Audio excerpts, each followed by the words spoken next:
안녕하세요, 여러분. 오늘은 최근 미국 노동시장 그리고 실직과 경기 불안에 관한 현실적인 이야기를 나눠보려고 합니다. 특히 나만 힘든 게 아니다, 괜찮은 직장도 결코 안전하지 않다는 요즘 분위기를 풀어드릴게요. 자, 본론으로 들어가서 반드시 모든 사람이 들어야 할 해고 스토리가 하나 있습니다. 그는 플로리다의 액센처에서 프로젝트 매니저로 일했어요. 150명이나 되는 개발자, 아키텍트, 소프트웨어 테스터 팀까지 관리하던 엘리트 직군입니다. 그런데 2023년 11월에 해고당한 이후 지난 21개월 동안 20번 넘게 인터뷰를 받지만 아직 새 일자리를 못 얻었어요.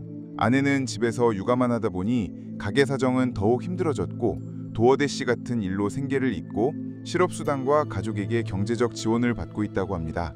이 이야기를 전하는 이유는 아무리 좋은 직장을 갖고 안정적으로 살던 사람도 정말 순식간에 경제적 환경이 뒤바뀔 수 있다는 걸 명확히 보여주기 때문이에요. 요즘은 연봉 6자리, 1억에서 2억 수준 직장도 결코 안정적이지 않습니다. 실제로 이분도 결국 모기지, 즉 주택대출 연체 상태에 빠졌어요. 21개월이면 정말 긴 기간이죠. 6개월 비상금, 심지어 1년치 비상금이 있어도 벌써 생활비를 다 써버렸을 겁니다. 최근에는 인터뷰 연락조차 오지 않아 구직 시장이 완전히 죽었냐고 이야기합니다.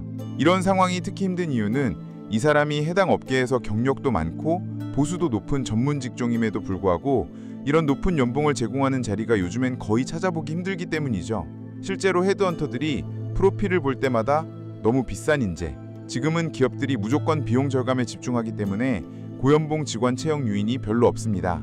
최근 해고 뉴스들을 보면 회사들이 중간 관리자를 대량으로 감축하는 트렌드가 뚜렷합니다.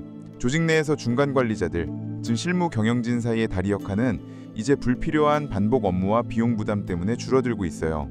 예전엔 한 부서에 중간 관리자 10명이 있었지만 이제 3, 4명만 남기고 인건비를 확 줄이는 겁니다. 이런 대기업들, 마이크로소프트, 구글, 인텔, 아마존, 월마트 등 관리직 숫자를 대폭 줄이겠다고 발표했죠.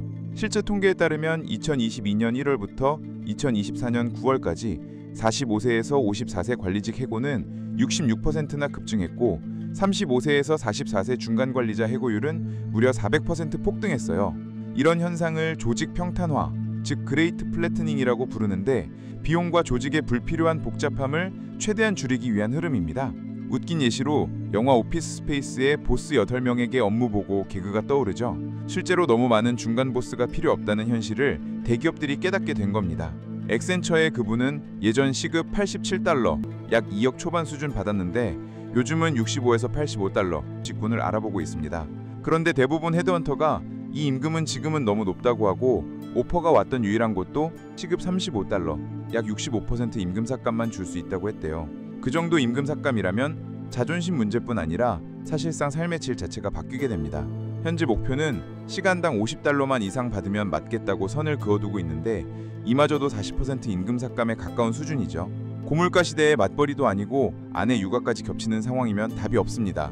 한 집에 월급이 2개 들어와야 실제 생활이 유지되는데 한 명만 벌면 결국 모기지, 즉 대출을 못 내서 집까지 잃는 일도 벌어질 수 있죠. 요즘 구직 정말 힘들어요. 좋은 채용 공고를 발견해도 이미 수백 명이 지원한 상태, 실제로 경쟁률은 사상 최대고 헤드헌터들도 누가 정말 적임자인지 골라내기가 점점 힘들어졌다고 합니다. 그래서 본인은 프로젝트 매니저뿐 아니라 비즈니스 분석, 영업, 심지어 치킨집 알바까지 지원하고 AI 공부도 하면서 일자리를 넓게 찾고 있어요. 2025년 한 해 동안 해고 수가 작년 대비 140% 폭증했어요. 특히 올해 7월에만 62,765건 해고가 발표됐어요. AI로 인한 일자리 대량 감축이 가장 큰 원인 중 하나입니다. 실제로 7월 한 달간 미국 기업들은 AI, 즉 자동화로 인해 10,000개 이상의 일자리를 감축했어요. 2025년 1월에서 7월 동안 기술업종에선 89,000개 이상의 일자리가 사라졌고 2023년 이후 지금까지 AI로 인한 직간접 해고는 27,000건이 넘습니다. 아마존도 초급, 입문직을 AI로 대체하는 데 앞장서고 있고 AI 유망주 엔스로픽에 수십억 달러를 투자하고 있습니다. 실제로 엔스로픽 대표는 AI가 미국 내 화이트 칼러, 즉 사무직 입문 일자리의 절반을 사라지게 할 수 있다고 권고했어요. 특히 가장 많이 해고된 인구 집단은 대학교를 갓 졸업한 22에서 27세 남성, 이 집단의 실업률이 전 인구 대비 최고치라고 해요. 여기서 또 한 가지, 최근에 30년 만기 미국 국채 입찰이 정말 나빴다는 소식입니다. 미국 재무부는 300억 달러 규모의 30년 만기 국채를 4.813 수익률로 팔았는데 이는 사전 호가 대비 2bp 이상 높은 값이에요. 보통 이런 식으로 수익률이 높아지면 국채 수요가 그만큼 부진하다는 뜻이죠. 지난 3주 연속 국채 입찰이 저조했고 실제로 딜러, 즉 주요 금융기관, 은행이 미판매분의 17%나 떠안아야 했다고 합니다. 외국 중앙은행, 연기금 등 주요 투자자들도 이탈했고 국채 발행에 대한 신뢰가 계속 하락하고 있습니다. 왜 국채가 부진할까요? 지금 인플레이션율이 워낙 높으니까 4.8% 금리도 실제로 투자자에게는 충분하지 않다는 의미죠. 실제 인플레이션이 2.5에서 3% 이상이면 실질적으로 이득이 크지 않은 겁니다. 투자자들은 내가 번 돈을 투자할 만한 가치가 없다고 보는 거죠. 이런 현상은 연준이 금리를 내리면 오히려 국채 수익률이 더 오를 수 있음을 보여주기도 합니다. 현재 미국 경제는 스태그플레이션, 즉 경기 침체, 인플레이션, 실업률 상승 위험에 직면했어요. 실제로 경제 성장률은 둔화되고 인플레이션은 최근 2.6%로 다시 상승, 6월 PCE 기준, 실업도 증가하는 추세이고 서비스 가격은 98개월 연속 상승, 2025년 9월 ISM 서비스 지수 69.9, 즉 임금, 고용, 물가 모든 면에서 악조건이 충돌하고 있습니다. 특히 8월 첫 주 신규 수렵 창구서가 22만 6천 명, 연속 수요자는 197만 명으로 팬데믹 이후 최대치라고 합니다. 이쯤 되면 실업과 경기 침체가 현실로 다가오고 있죠.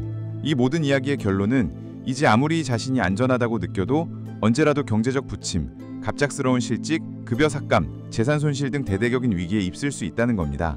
미국 정부는 늘 이것이 최고의 경제다, 관세로 부자가 되고 있다고 말하지만 실제로는 문제 해결이 미뤄지고 대처가 너무 늦어 모든 피해는 이미 벌어진 후에야 움직인다는 점도 꼭 기억하셔야 합니다.